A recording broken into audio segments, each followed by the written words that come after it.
ఏపీలో ప్రభుత్వం మారిన తర్వాత గత ప్రభుత్వంలో జరిగినటువంటి ఒక అరాచకాలు కావచ్చు, ఇవన్నీ బయట పెట్టేదే శ్వేతపత్రం.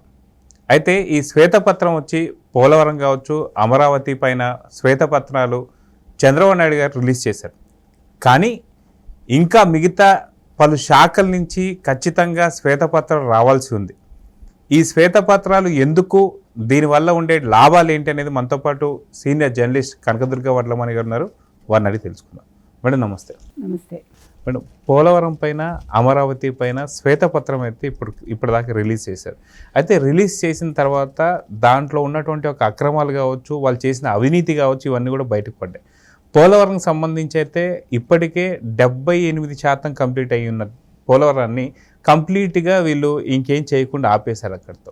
కానీ అమరావతికి సంబంధించినటువంటి శ్వేతపత్రం రిలీజ్ చేసినప్పుడు ఏదైతే బాబు గారు కంటతడి కూడా పెట్టుకున్నటువంటి పరిస్థితి, అంటే కను పాపలాగా చూసుకున్నటువంటి ఒక అమరావతిని పూర్తిగా పుండుని చేసేసాడు జగన్. అయితే ఇది ఒక్క దాంతో ఆగిపోయింది అనుకోవాలా? మిగతా శాఖల నుంచి కూడా ఏదైతే శ్వేతపత్రాలు రిలీజ్ చేస్తే వైసీపీతో జరిగినటువంటి ఒక అక్రమాలు, అవినీతి బయటపడితే ఏంటి పరిస్థితి? అంటే ఏపీ గవర్నమెంట్ వీళ్ళని శిక్షిస్తానికి సరిపోతుందంటారా, లేదా సెంట్రల్ జోక్యం అవసరం అంటే ఏం చెప్తారు? శ్వేతపత్రాలు విడుదల చేయటం అనేది చాలా మంచి పద్ధతి అండి అసలు చెప్పాలంటే.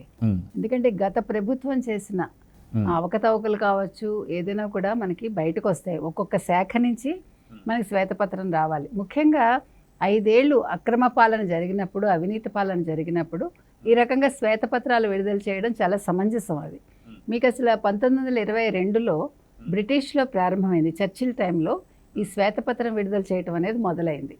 ఆ తర్వాత భారత్, అమెరికా, కెనడా ఇలాంటి దేశాలు ఆ విధానాన్ని అనుసరిస్తున్నాయన్నమాట. దాన్ని ముందు అసలు శ్వేతపత్రానికి ముందు ఆకుపచ్చ పత్రం అని రిలీజ్ చేస్తారు. అంటే ముందు దాని విధానాలు చెప్పాక శ్వేతపత్రం వస్తుంది. సరే, ఇప్పుడు శ్వేతపత్రం అని విడుదల చేస్తున్నారు అనుకోండి, మనం విషయం చెప్పుకుంటున్నాం అంతే. అయితే మీరు చెప్పినట్టుగా పోలవరం మీద వివరంగా ఆయన చెప్పటం జరిగింది.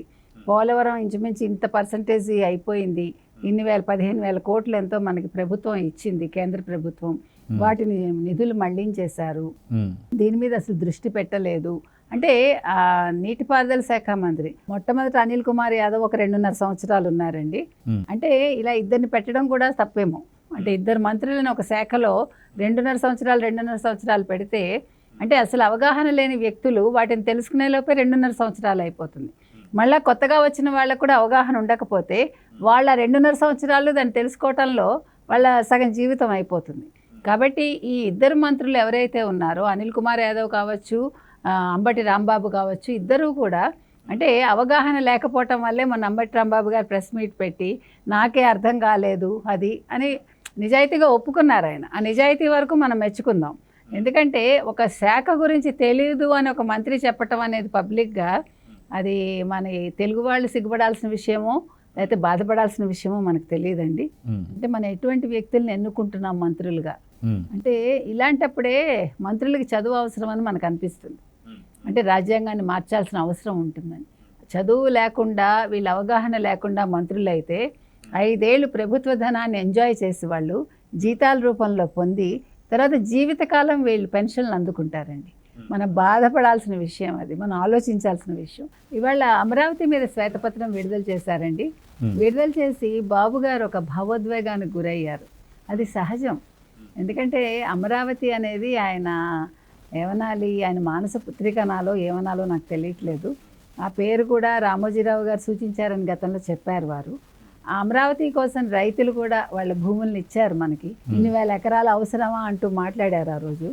అక్కడ కట్టిన బిల్డింగులు చూసిన టెంపరీ బిల్డింగుల్లో లేవండి. ఆయన అనవసరంగా టెంపరీ బిల్డింగులు అంటం వల్ల వీళ్ళు ఒక నెగిటివ్ ప్రచారం చేశారు. ఎవరు? వైసీపీ వాళ్ళు. ముఖ్యంగా జగన్మోహన్ రెడ్డి కావచ్చు, ఆయన గతంలో ముఖ్యమంత్రిగా ఉన్న జగన్మోహన్ రెడ్డి, గతంలో మంత్రులుగా ఉన్న ఆయన మంత్రులు, వీళ్ళందరూ కూడా ఒక నెగిటివ్ ప్రచారానికి తెరతీశారు. కానీ వాళ్ళు ఏదైతే ఈ 5 సంవత్సరాలు ఏదైతే ఉందో, వాళ్ళ అసెంబ్లీ కావచ్చు, హైకోర్టు కావచ్చు, మిగతావన్నీ కూడా సెక్రటరియట్ కావచ్చు, ఇవన్నీ కూడా మళ్ళీ ఆయన కట్టినటువంటి తాత్కాలిక కట్టడాల్లోనే వాళ్ళు ఉన్నారు. అదే చెప్పొస్తున్నానండి నేను. కనీసం 5 ఏళ్లలో వాళ్ళు ఒక ఇటుక కూడా కొనలేదండి. ఒక గోడ కూడా కట్టలేదండి. మళ్ళీ అదే భవనాలు వాడుకున్నారు, మీరు చెప్పాడు అదే అన్నీ వాడుకున్నారు. ఆయన తాడేపల్లి ఇల్లు కట్టుకున్నాడు, అందులోంచి క్యాంప్ ఆఫీస్ పెట్టుకున్నాడు ఆయన.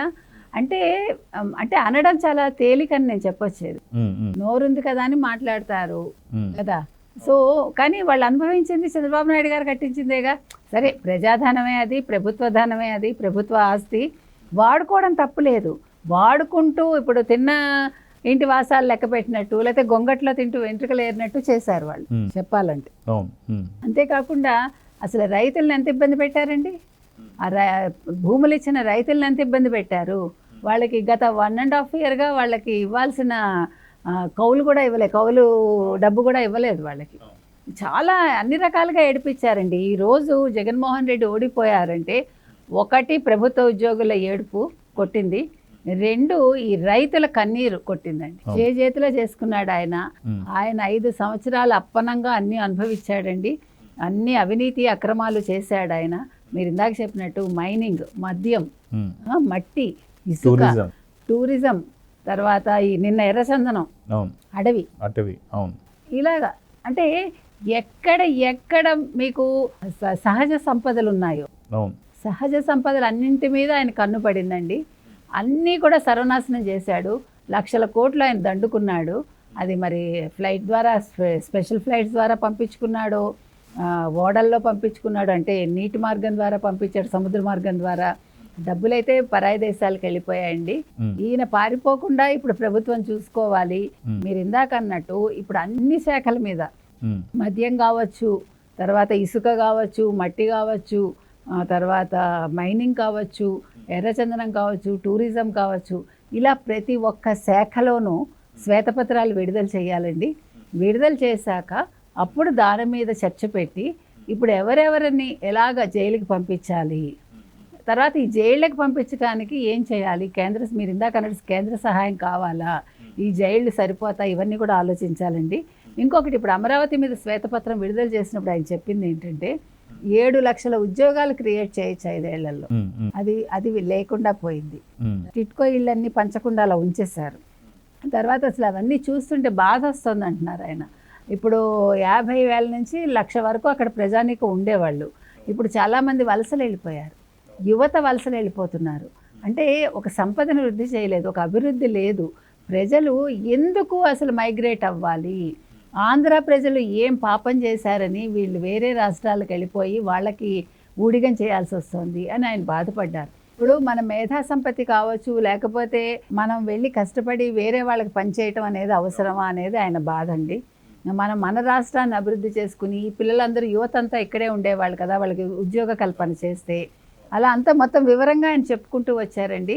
ఇన్ని సంవత్సరాలు మనకి ఇంత అభివృద్ధి జరిగింది 5 ఏళ్లలో, ఈ 5 ఏళ్లలో అది అలా కుంటుపడింది, ఇవంతా కూడా ఇట్లా నాశనం పెట్టారు, బిల్డింగ్లన్నీ కూడా నాశనం పెట్టారు అని ప్రతి ఒక్కటే ఆయన చూపిస్తూ ఆయన బాధపడ్డారండి. ఇవాళ నిజంగా బాధ చూస్తే మనకు కూడా నిజంగా కళ్ళు చెమరుస్తాయి. ఎందుకంటే అది మనందరి సంపద అండి. మనందరం ఆంధ్రప్రదేశ్కి చెందిన వాళ్ళమే, మనందరం కూడా అక్కడ ఉన్న వాళ్ళమే.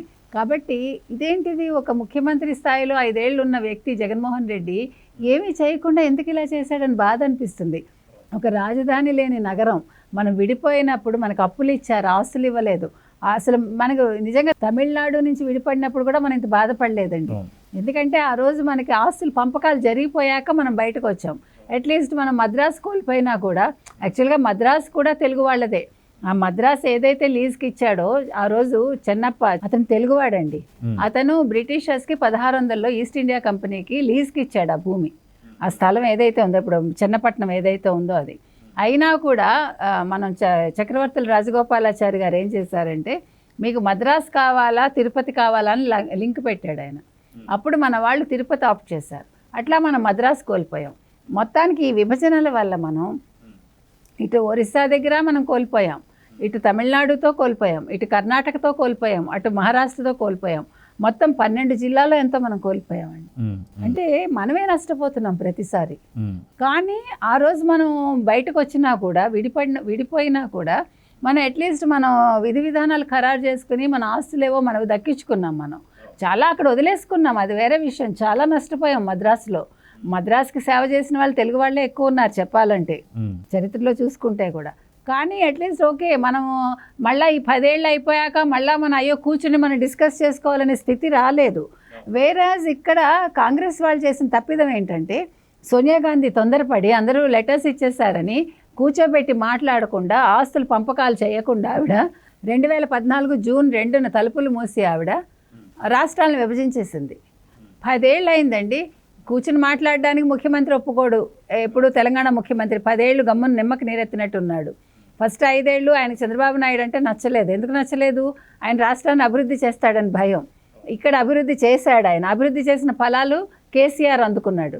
నెక్స్ట్ వచ్చిన ముఖ్యమంత్రి ఎవరైతే జగన్మోహన్ రెడ్డి అసలు రాష్ట్రాన్ని అభివృద్ధి చేయటం అనే పదమే ఆయనకి ఇష్టం లేదు. ఎంతసేపు ఎలా దోచుకుందాము, ఎలా వెళ్ళిపోదాము అని ఆయన ఉద్దేశం.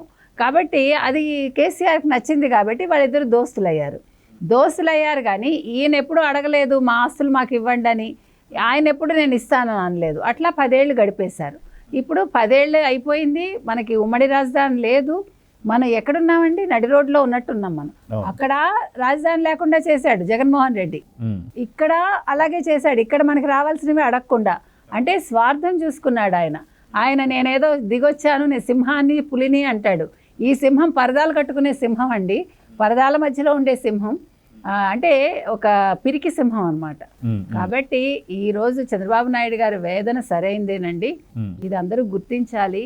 తెలుగు ప్రజలు తెలివైన వాళ్ళని ప్రూవ్ చేసుకున్నారు. కాబట్టి 2029లో 2019లో చేసిన తప్పిదం మళ్ళీ చేయకుండా వాళ్ళు ఇదే పాలన కొనసాగించేలా కోరుకుంటే ఈ 5 ఏళ్ళు కాకుండా ఇంకొక 5 ఏళ్లలో మనం సంపూర్ణ అభివృద్ధి సాధిస్తామండి.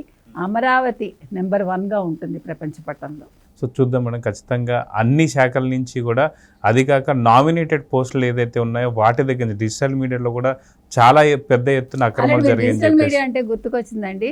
ఇప్పుడు డిజిటల్ మీడియా మీద ముందుగా ఒక శ్వేతపత్రం విడుదల చేయాలి. ఎందుకంటే ఇప్పుడు సజ్జల రామకృష్ణారెడ్డి కొడుకు ఎవరైతే ఉన్నారో సజ్జల భార్గవ రెడ్డి, ఇప్పుడు అతని మీద చర్యలు తీసుకోవాలండి. ఎందుకంటే డిజిటల్ మీడియా అతనే చూసుకున్నారు, దాన్ని నాశనం పెట్టారు, ప్రజాధనం దుర్వినియోగం చేశారు. కాబట్టి ముందుగా దాని మీద చంద్రబాబు నాయుడు గారు వెంటనే దృష్టి పెడితే బాగుంటుంది. సో చూద్దాం మేడం, ఖచ్చితంగా వీటన్నిటిపైన శ్వేతపత్రం రిలీజ్ చేయాలని, వీటిపైన శిక్షలు ఏవైతే ఉన్నాయో ఏపీ గవర్నమెంట్తో పాటు సెంట్రల్ గవర్నమెంట్ కూడా జోక్యం చేసుకొని తగు శిక్షలు, కఠినమైన శిక్షలు పడాలని అయితే కోరుకుందాం. నమస్తే.